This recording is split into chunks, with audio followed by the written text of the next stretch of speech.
Hello everybody, Duncan here, and welcome to another episode of Duncan's Disney Movie Reviews. Let's talk about the last time I reviewed Mary Poppins. When Mary Poppins was released back in 1964, it received massive critical acclaim, and it's considered as Walt Disney's crowning achievement for being practically perfect in every way. It went on to receive 13 Academy Award nominations, including Best Picture, which it lost to My Fair Lady. 54 years later, Disney released a sequel to Mary Poppins, and it's what I'm reviewing today. Released on December 19th, 2018, the movie is Mary Poppins Returns. Set 25 years after the first film, we see Bert's apprentice, Jack, played by Lin-Manuel Miranda, singing a song called Underneath the Lovely London Sky while riding his bike around town.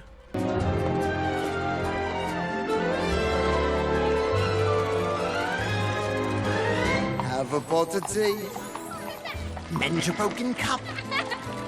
There's a different point of view awaiting you if you would just look up. Oi! I know. Get out of it! Yesterday you had to borrow from your chums. Seems the promise of tomorrow never comes. But since you dreamed the night away, tomorrow's here, it's cold today. So count your blessings, you're a lucky guy, for you're underneath the lovely London sky. After the song, the opening credits roll.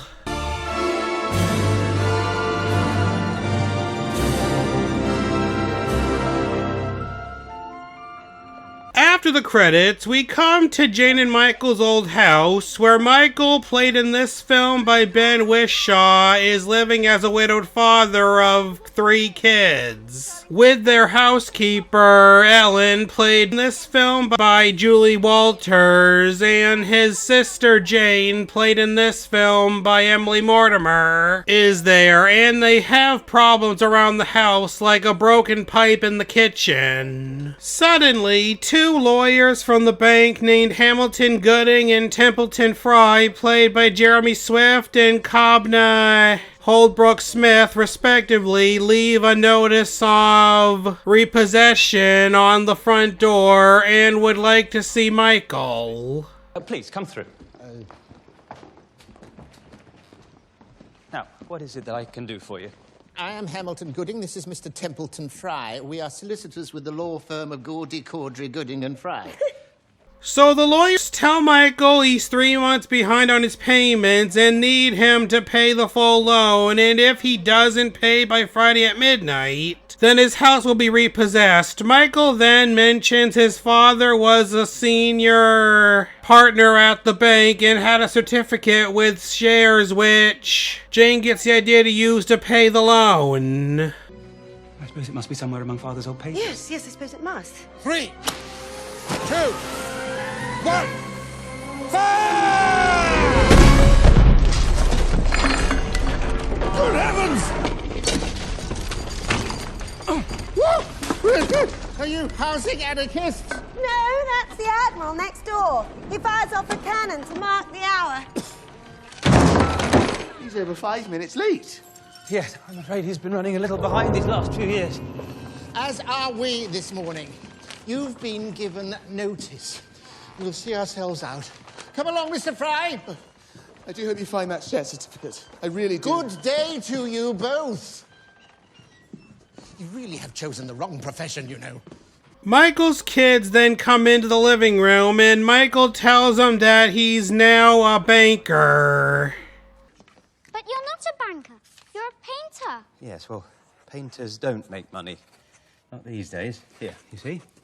The day has hardly begun, and I have already made you £10. We best be going. Yes, let's go. So the kids head out to get groceries, and they walk through the park. Hello, Willoughby. Hello, Miss Lark. Hello, Georgie. Oh, twins. Good boy, Willoughby. Come on, Georgie, we haven't got enough time for this. Come on. The balloon lady. Can we get balloons? No, Georgie. We haven't enough for groceries as it is. Oi! Georgie Banks! Keep off the grass! I don't spend all day caring for it just to see my work get trampled on. Go on, hop it. Sorry. What if Father does lose the house? We'll just have to figure out a way to get it back, I suppose. You're right. That's what Mother would do. At home, Michael looks in the attic for his father's certificate. While looking, he sings a song called A Conversation. We haven't spoken in so long, dear. This year has gone by in a blur. Today seems everything's gone wrong here. I'm looking for the way things were.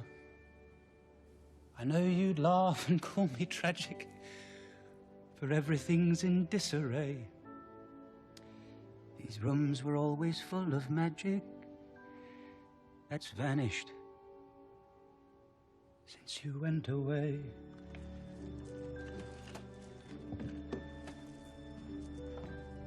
This house is crowded now with questions. Your John's a walking questionnaire, and I could surely use a few suggestions on how to brush our daughter's hair. When Georgie needed explanations, you always knew just what to say. And I miss our family conversations. It's silent since you went away. After the song, Jane comes up and they find their old kite. Sing. Don't you remember that kite? We used to love flying that with Mother and Father. Well, it won't fly anymore. Out it goes. No looking back.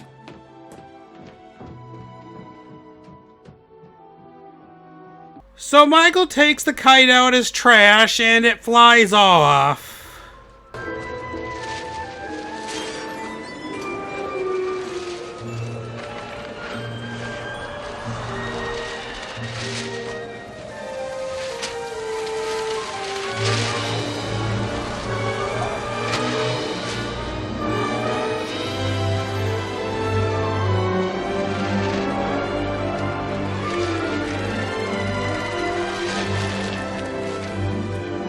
Hold on tight to those you love, and maybe soon from up above. Michael's younger son, Georgie, played by Joel Dawson, sees the kite and flies it. The wind starts to take him away, but luckily Jack arrives and saves him. They fly the kite together, and suddenly Mary Poppins, played in this film by Emily Blunt, arrives. As I live and breathe.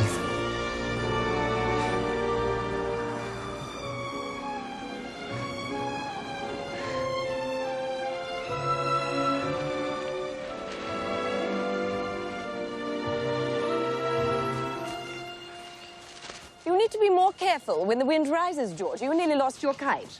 And you, too, nearly lost your Georgie. You might have got away completely had I not been holding on to the other end of that string. My goodness, Annabelle. What have you done to your clothes? You could grow a garden in that much soil. And John, yes, just as filthy. How do you know our names? Because she's Mary Poppins, of course. May I say you look lovely as always. Do you really think so? Nice to see you, Jack. Good to see you too, Mary Poppins. I was just your age when we first met, working for a chimney sweep. Oh, how is dear old Bird? Travelling the world he is, off to points unknown. Mary takes the kids home, and Jane and Michael are very surprised to see her. Mary. Poppins. Close your mouth, please, Michael. We are still not a codfish. Jane Banks. Still rather inclined to giggle, I see. Good heavens. It really is you. You seem hardly to have aged at all. Really? How incredibly rude. One never discusses a woman's age, Michael. Would have hoped I taught you better. I'm sorry, I didn't... You came back. I thought we'd never see you again. It is wonderful to see you. Yes, it is, isn't it? So, you know her then? Mary Poppins used to be our nanny. Mary tells them that she's come to watch the kids, and the first thing she does is give the kids a bath. Mother always had us take our baths in the evening. Well, in my experience, Annabelle, the perfect time of day to have a bath is when one needs a wash. Georgie, you will go first. We are perfectly capable of drawing our own baths. How very helpful, John. In that case, you may turn off the tap. But not quite yet.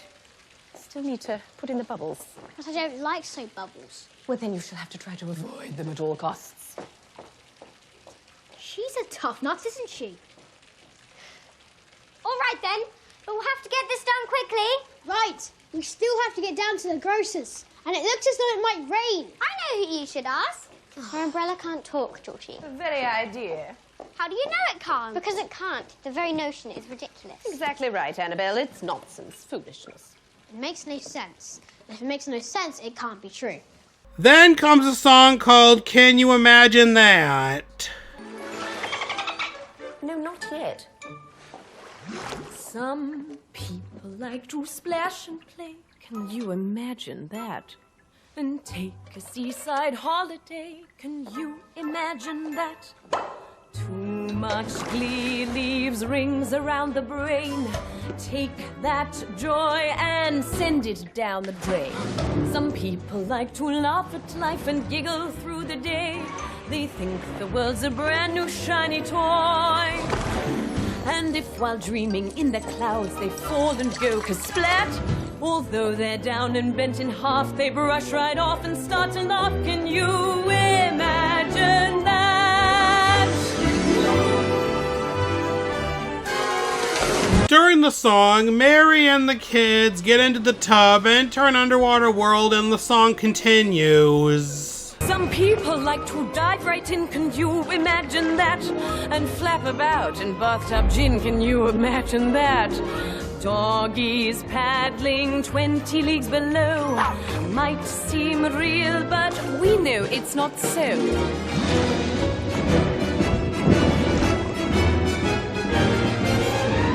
To cook without a recipe, can you imagine that? And heaven knows what lives within that pot. Some pirates follow treasure maps and wear a silly hat. They search the world for buried gold. They won't grow up and don't grow old. Can you imagine that?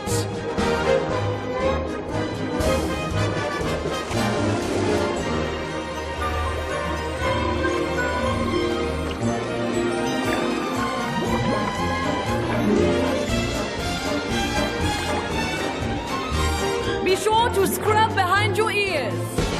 After bath time, the kids tell Jane and Michael what they just witnessed. Not now, please. Bubbles, but it really happened. Tell them, Mary Poppins. I have no idea what you're all talking about. We swam through a pirate ship. Enough! Please! You're right, Father. We're sorry. No, I'm sorry. I'm sorry. I don't mean to be cross with all of you. I've just lost something very important. Yes, and we're going to find it. I'm sure your grandfather just tucked it away somewhere for safety. Jane then thinks that their father might have had the shares at the bank in his deposit box. Well, let's go. It's closed. We'll go first thing in the morning. But won't we need a key? There's a whole drawer full of keys in Father's old desk upstairs. Is there? Yes. While they're out of the room, Mary uses her magic to pick up all the papers on the floor.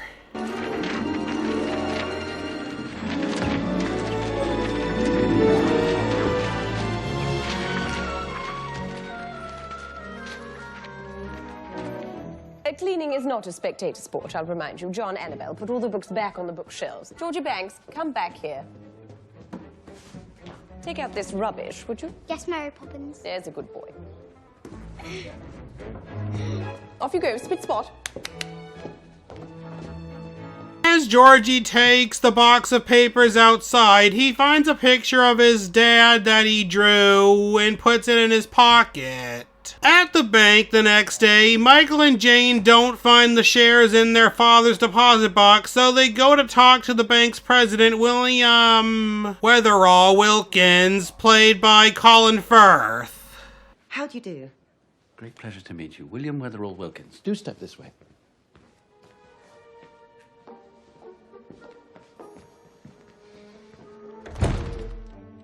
If I had known that George Banks's son had taken a loan with us, I would have handled the paperwork myself. Unfortunately, regarding an extension, there's very little I can do at this point. See. Our father did leave us shares in the bank. Oh, well, that is good news. Yes, it is, but the trouble is we can't seem to find the share certificate. You wouldn't happen to have any record of father's shares, would you? I would think so. Bring in the shareholders' ledger, would you, Miss Farthing? Penny Farthing, played by Noma Demenswinnie, then brings in the shareholders' ledger, which Wilkins looks in but doesn't find any records of George Banks. Don't despair. You still have until that big fellow out there chimes his last on Friday night to find that certificate. And I'll keep looking here as well. Yes, well, thank you so very much, Mr. Wilkins. It's really been a great pleasure. Thank you. Very kind of you. Thank you, Mr. Wilkins. Not at all.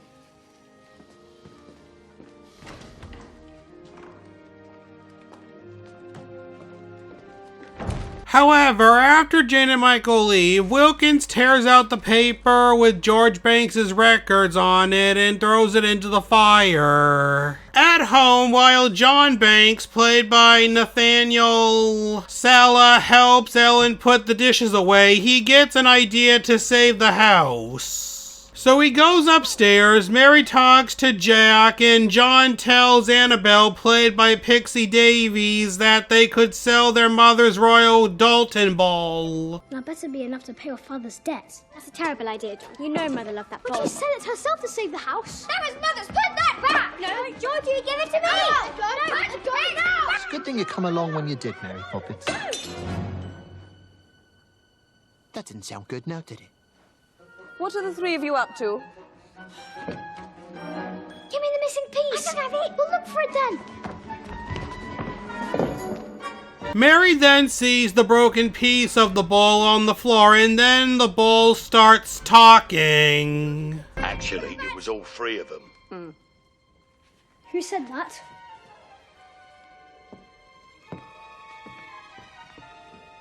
Oh, dear. Look, the picture's changed. Looks as though they've broken your carriage wheel. That they have. It's useless now. Useless as a chocolate teapot. The board is speaking. And who do we think is going to fix that? Ah, there's the riddle. Then what broke it fixes it, that's what I say. What do you think, Mary Poppins? Well, I suppose we have no choice. But how are we going to do that? I know a bit about fixing carriages. But we can't fix the carriage wheel. It isn't possible. Everything is possible. Even the impossible. So Mary puts the bowl on a table and spins it, which takes all five of them into an animated world where they help an anthropomorphic dog named Seamus, voiced by Chris O'Dowd, fix the wheel that broke off his carriage. Now, would you help Jack lift the carriage while the children put the wheel back on? With pleasure. She's talking to a dog. Well, of course she can talk. Take your places, everyone. Ready? And lift. Yes. Let's see now. This should do it. There we are. Ship-shape. Not a bad job at all. Suppose it'll have to do. They then go for a ride in the carriage, and comes a song called Royal Dalton Ball. Where each day crowds make their way upon the sun's descent to a mystical, never quite logistical tent. Yes, in this daily dynamical, simply ceramical Royal Dalton Bowl, there's a cuddly and curious, furry and furious animal watering hole, where the monkeys and hummingbirds know the tunes and the words, every beast large and small loves the very top drawable, always encoreable Royal Dalton Music Hall. Ooh, that one tickled my tail. They then arrive at the Royal Dalton Music Hall, where Mary and Jack perform a song called A Cover Is Not the Book. Cover is not the book, so open it up and take a look, 'cause under the covers one discovers that the king may be a crook. Chapter titles are like signs, and if you read between the lines, you'll find your first impression was mistook. For a cover is nice, but a cover is not the book. Mary Poppins, could you give us an example? Certainly. Nellie Rubina was made of wood, but what could not be seen was though a trunk up top was barren, well, her roots were lush and green. So in spring, when Mr. Hickory saw her blossoms blooming there, he took root despite her bark, and now there's seedlings everywhere. Which proves our cover is not the book, so open it up and take a look. Cause under the covers one discovers that the king may be a crook. Chapter titles are like signs, And if you read between the lines, you'll find your first impression was mistook. For a cover is nice, but a cover is not the book.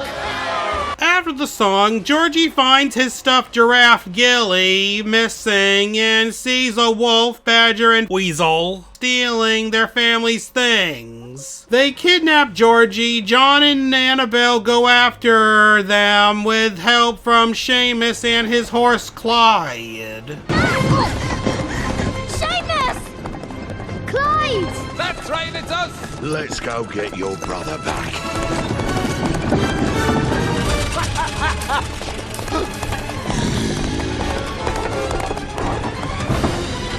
We're gaining on him! Give it more speed! Right away, sir.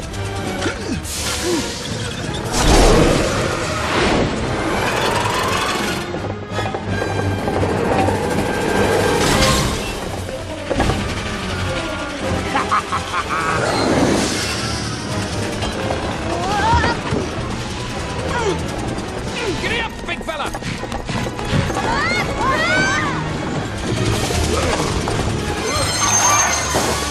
John and Annabelle jump onto the wagon filled with their stuff. The wolf then cracks the bowl, causing the kids to go off the edge of the bowl. Georgie then wakes up and tries to tell Mary what happened. They tried to take Gilly. no, Gilly is right here, sleeping as you should be.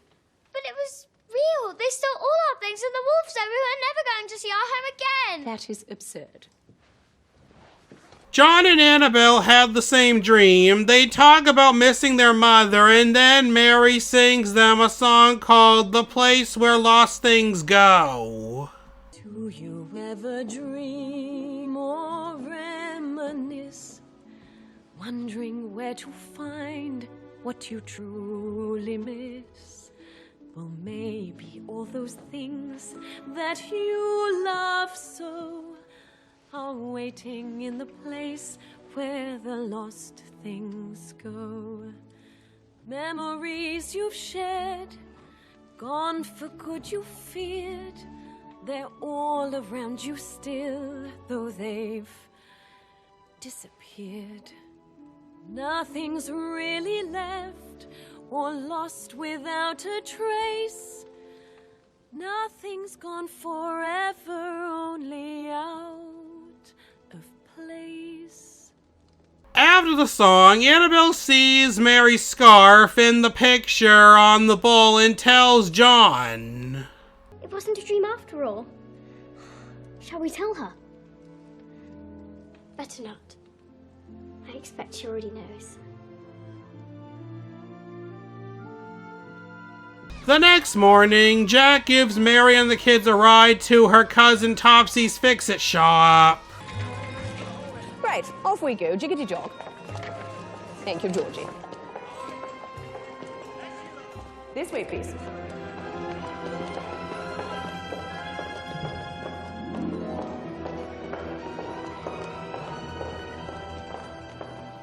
Never noticed this alley before. Well, clearly you've never had a Royal Dalton ball that wanted mending. Straight ahead.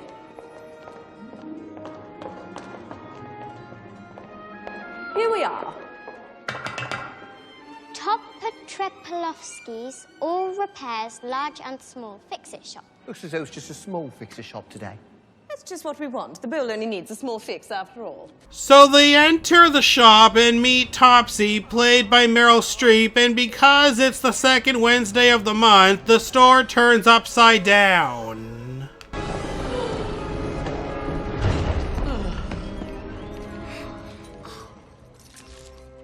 Now, what do you want? You have guests, cousin. You might at least greet them at the door. And how am I to do that, please, when I am down here, up on the ceiling? Very well, we'll come to you. Excuse me, please, Georgie. Now, this way. Be careful on the way Up. Why be careful? Leave it all for Topsy to fix. Climb on my shelves. Step on the toys. Hit the little china dolls in their faces. John, Annabelle, Georgie, and Jack. This is my cousin. Second cousin. Many a times removed. Tatiana Antonasia Kozitori Topo-Trepolovsky. Oh, but you may call me Topsy. Mary asks her to mend the bowl, but she says she can't because everything's turning turtle, which leads to a song of the same name. Fast is slow, low is high, stop is go, and that is why every second Wednesday is a hurdle. From 8 to 9, all is well, then I roll over on my shell and all, because the world is turning turtle. No, day is night, dog is cat, black is white, thin is fat, that is why I'm loosening up my girdle. I cannot help this charming troop, don't mock me, cause I'm in the soup, and why? Because the world is turning turtle. During the song, Mary helps Topsy and the kids see things in a new perspective. After the song, Topsy says she'll fix the bowl, but explains that it's not worth very much. But that doesn't make it any less beautiful. My mother always said it was priceless. Well, I'm sure it was to her. Mary Poppins is right, for once. It is all in the way that you look at things. Thank you, cousin.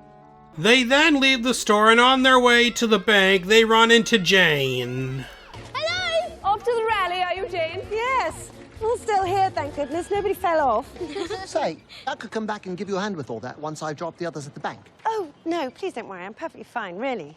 Oh, nonsense. The bank's just around the corner, and the children and I have plenty of legs to get us there. Now, climb off, everyone. Ready? And jump. Steady the bicycle for me, would you, children? Sure you don't mind, Jack? Of course not. I was hoping to drop by that rally of yours anyway. You were? Oh, good. So Jack takes Jane to the rally, and Mary and the kids go to the bank to find somebody who can help them save their house. I'm sure Father's already asked. Well, we haven't. Maybe we can get them to see things from a new point of view. Sit over there, please, children. Good afternoon. I'd like to see I'll Mr. Michael... signature for those, sir. Of course. Excuse me a moment.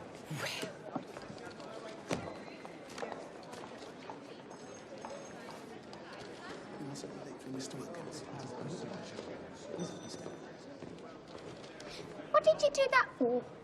You hurt his feelings. You do know who those men are, don't you, Georgie? Yes, they're the lawyers. He's the nice one. Maybe we could convince him to help us. Worth a try. Today or never, that's my motto. Come on.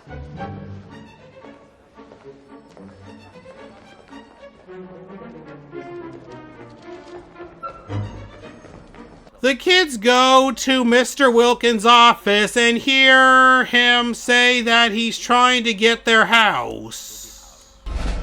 Georgie, no! You can't steal our house! I'm telling my father! Steal your... Who are you? These are the bank's children. Are they? Come here, boy. I think you might Let's go, Georgie! Run! Close that door, Miss Farthing! Fool! Stop them. The lawyers chase the kids downstairs, and the kids try to tell Michael about Wilkins trying to get their house. What are you talking about? I'm afraid your children burst into my office just now, Banks. What? Just seeing if anything could be done about extending your loan when they came in claiming I was trying to steal your house. He is! We hurt him! Mr. Wilkins is trying to help us. But then why was he chasing us? I just thought they might stop running around and making a scene if I offered them some sweets. I'm so sorry, Mr. Wilkins. Just see it doesn't happen again. After all, you don't want your father losing his position on account of you, do you? I know time is running short, Banks, but I want you to have every chance of paying off that loan. So I will make sure that I'm in my office on Friday evening until the last stroke of midnight. You have my word. Thank you, sir. Thank you. Gentlemen?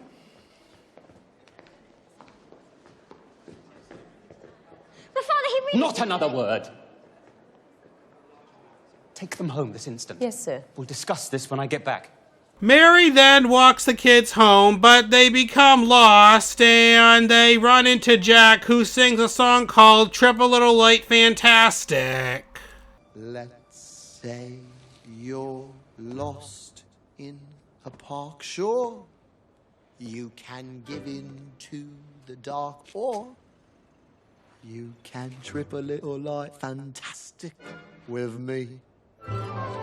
When you're alone in your room, your choice is just embrace the gloom, or you can trip a little light fantastic with me. For if you hide under the covers, you might never see the day. But if a spark can start inside your heart, then you can always find the way. So when life is getting dreary, just pretend that you're leery as you trip a little light fantastic with me. Jack's lamp-lighting friends then light lamps during the song to guide the kids home, and they teach them their lingo. Angus, give us your weeping wail. To the rest of you, that means tail. I was short of a sheet. He was in the street. Just to tumble down a sink. Just to get himself a drink. Then I pinched what's fatter. He grabbed his ladder. To smile and smirk. To work. There's nothing to it. Can you speak Leary, Mary Poppins? Can I speak Leary? Of course she can. She's Mary Poppins. Can we do it with you? Please. Oh, very well then. Children, tell us your sorry tale. Give us your weeping wail. Well, we had this ball. Rabbit in the hole. That fell and broke. Bicycle spook. So we took it to a shop. Like a lollipop. And went upside down. That's a circus clown. Then went to the bank. Rattle and clank. Got lost in the fog. Lump on a log. So we found a friend. To stand and defend. Who took us on a trip. Snap a horse's whip. And we tripped it all like fantastic. Now that sounds a little bit bombastic. But they tripped the line. We tripped the line. They tripped it all like fantastic. They then arrive home where Michael is. The kids and Mary go inside, and Michael tells them he could have lost his job because of what they did. Do you understand that? Have you any idea how difficult it is to find a good position like mine these days? But there you all were, tearing about like a... And you, Mary Poppins, I thought you were here to look after these children. It wasn't her doing. It was me. No, it was us. We thought, maybe if we talked to Mr. Fry, he could give you more time to save the house. We were only trying to help. Well, you didn't help! Now, I know it's been a hard year for our family. And I've done all I can to keep you all from worrying, but I can't do this on my own. It's too hard. I'm barely holding it together as it is. I can't even seem to remember my briefcase in the morning. And there's no more time. We're about to lose our home, and I can't lose this house. I just can't. I don't know what to do. I'm sorry, I don't know what to do. Everything's fallen to pieces since your mother. The kids then try to make Michael feel better by singing the song Where the Lost Things Go. Nothing's gone forever, only out of place. So when we need her touch and loving gaze, gone but not forgotten is the perfect phrase. Smiling from a star that she makes glow. Trust she's always there, watching as we grow. Find her in a place where the lost things go.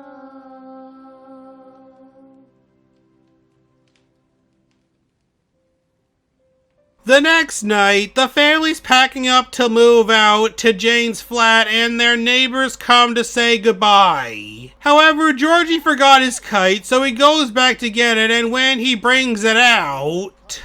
Georgie, did you patch this up with one of my old drawings? It looks like you've done a fine job there. Look, can you see? That's all of us together in front of the, What is it, Father? Wait.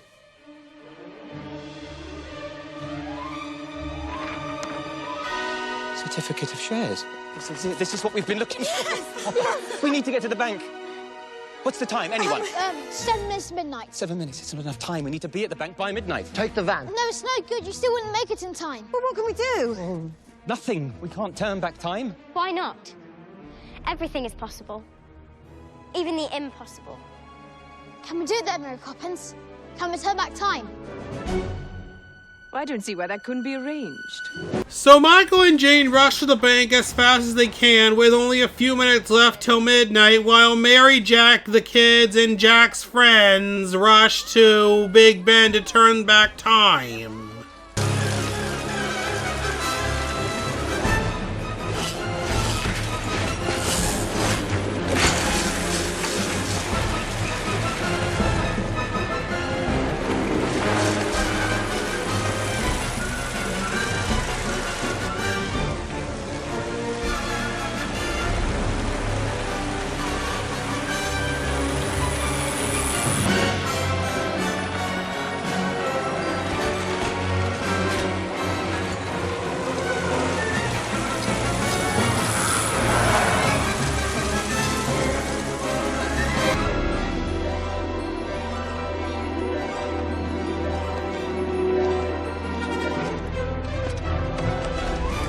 Good. Now over to the tower, boys.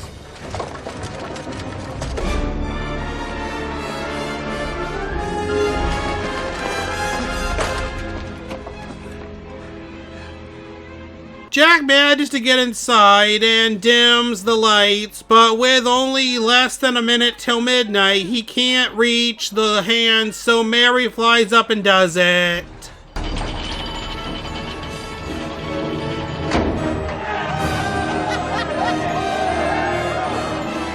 And 3, 2, 1. Why hasn't Big Ben chimed? Perhaps your watch is running fast. Don't be a simpleton. My watch never runs fast. Big Ben's gone dark. Relight the clock, Jack, quickly.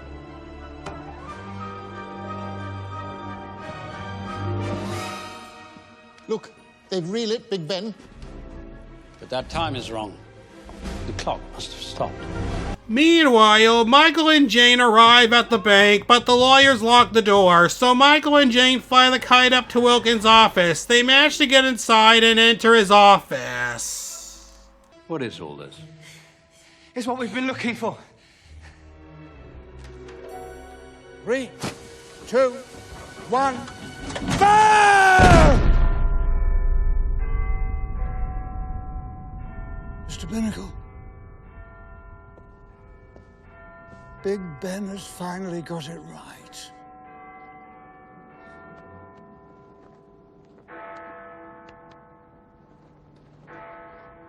As they put the certificate back together, they find out that the piece with the signatures is missing. I must have thrown it out. I'm sorry, Father. Oh, that's all right, Georgie. No, it isn't. I'm afraid you have a problem, Banks. You see, without those signatures, you have no bank shares. No house. You have nothing. What? But he knows you have the bank shares. He's been planning this all along. Take your children out of here, Banks. I've had enough of their lies. Don't you dare insult my children.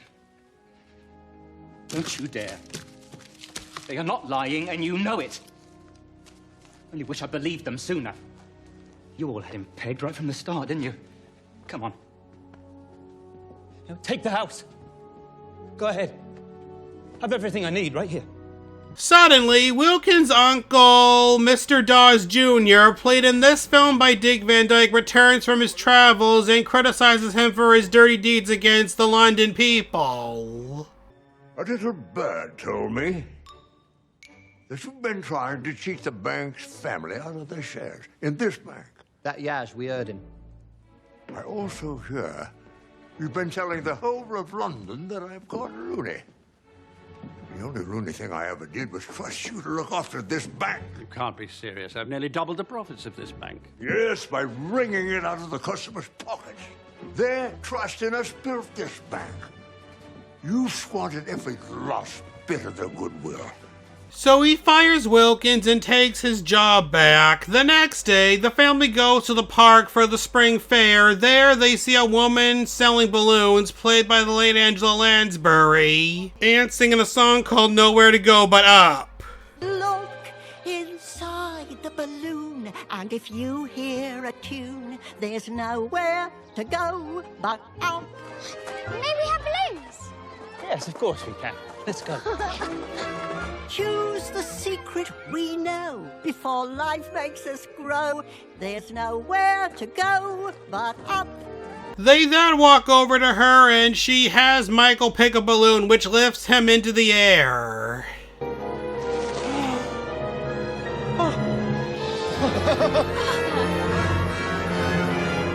Now I feel like that boy with a shiny new toy, and there's nowhere to go but up. Michael! Just one day at the fair has me waltzing on air, and there's nowhere to go but up. Jane, I remember. It's all true! Every impossible thing we imagined with Mary Poppins, it all happened!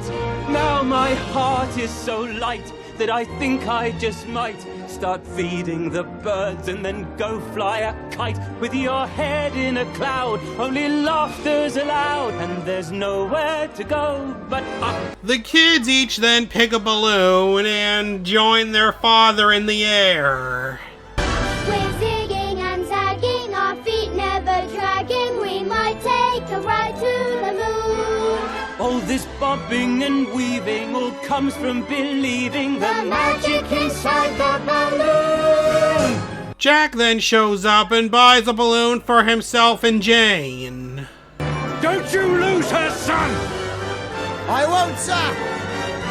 Up here in the blue, it's a marvelous view. Side by side is the best way to fly. Once I just looked above, but now I am part of the lovely London sky. Wilkins then shows up and tries one himself.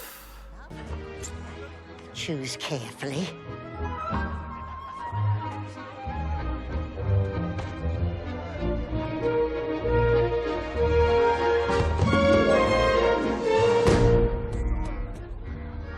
Well, nowhere to go but up. Ellen then joins the family, and so do Gooding and Fry, and Admiral Boone and Mr. Binnacle. The last two played in this film by the late David Warner and Jim Norton, respectively. If your gaze up the spout, well, there isn't a doubt. There's nowhere to go but up.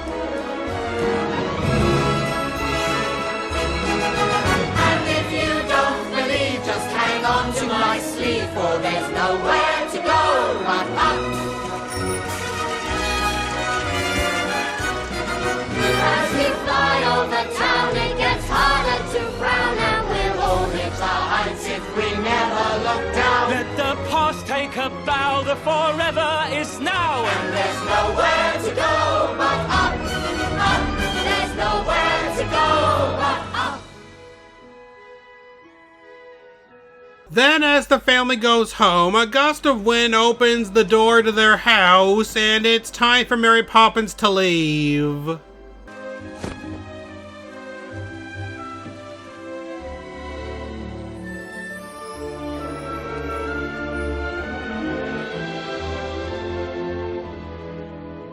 She's gone, hasn't she, Michael?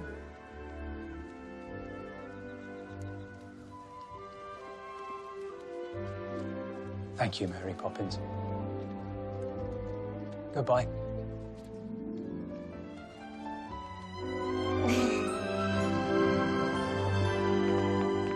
And that was Mary Poppins Returns. What are my thoughts on it?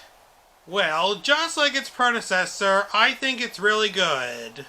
On a budget of $130 million, the film made $172 million domestically and $177.6 million from the rest of the world, for a total of $349.5 million worldwide, and got great reviews from critics. Not as great as its predecessor, but still great. Emily Blunt even received critical acclaim for her performance as Mary Poppins. Now let's move on to the production of the film. Ever since the release of Mary Poppins in 1964, a sequel had been in development hell. Walt tried to make a sequel, but the author of the books, P.L. Travers, refused to let it happen. Then, when the late 80s came, Walt Disney Studios chairman Jeffrey Katzenberg and Martin Claplin, the vice president of live-action productions, went to Travers and told her about a Mary Poppins sequel set years later. Jane and Michael would be adults, and Julie Andrews would return as an older version of Mary Poppins. But the idea was rejected, with the exception of Andrews returning. Then, during the 80s, Travers and a good friend of hers, Brian Sibley, would write a script for a sequel called Mary Poppins Comes Back, which would be based on things from the second book which weren't used in the first film. Sibley then contacted Roy E. Disney and told him about it, and he had them make a treatment. According to Sibley, Travers had written notes on his script and rejected the ideas she hated, but kept the ones she liked. Some of them were Bert being replaced by his brother, an ice cream man in the Edwardian London Park, who would serve as a friend of Mary Poppins and maybe as an admirer. 4 months later, Andrews had temporarily retired from movies and didn't take the job of reprising her role. There was also trouble with finding somebody who would play Bert's brother. Michael Jackson was thought to have been perfect for the part, but then the film was cancelled because of those casting problems and the new company executives. Then in 2004, when the first film was released on DVD as part of its 40th anniversary, it had a trivia track regarding to a sequel. 11 years later, in September of 2015, president of Walt Disney Pictures, Sean Bailey, pitched an idea of a Mary Poppins sequel to Rob Marshall, John DeLuca, and Mark Platt after they finished Into the Woods.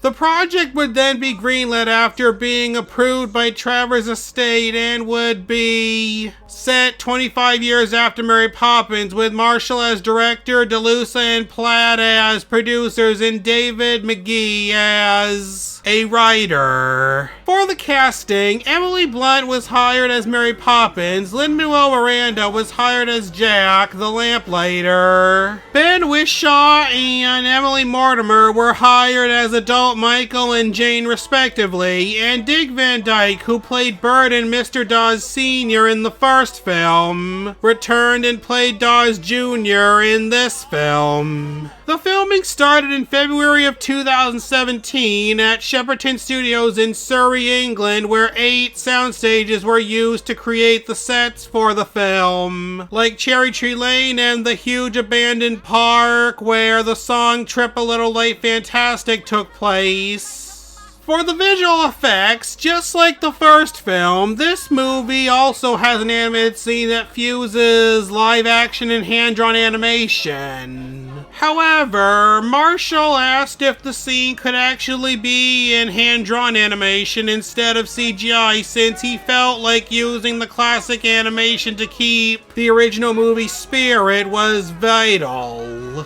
Jim Capobianco was the handler and developer of the scene, while Ken Duncan was supervising the physical animation from his studio. Pencils and paper were used and then would be scanned into the computer for digital inking and painting. James Woods and James Baxter even redesigned the penguins from the original film. And now it's time for me to give my opinion on the film.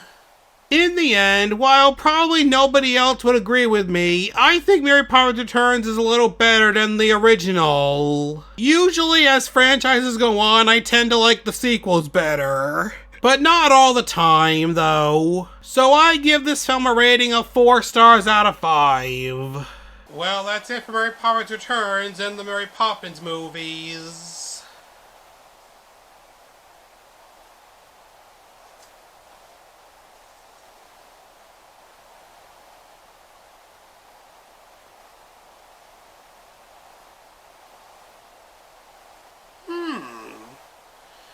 Be sure to join next week when I'll be reviewing Helen Hayes' last film.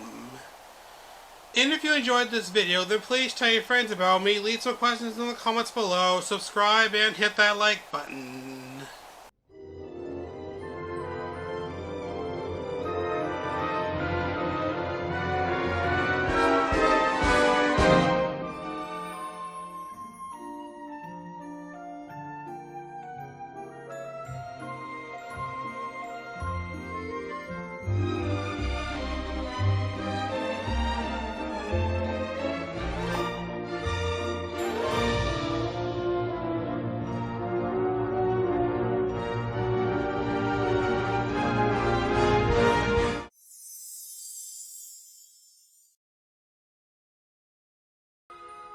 Practically perfect in every way.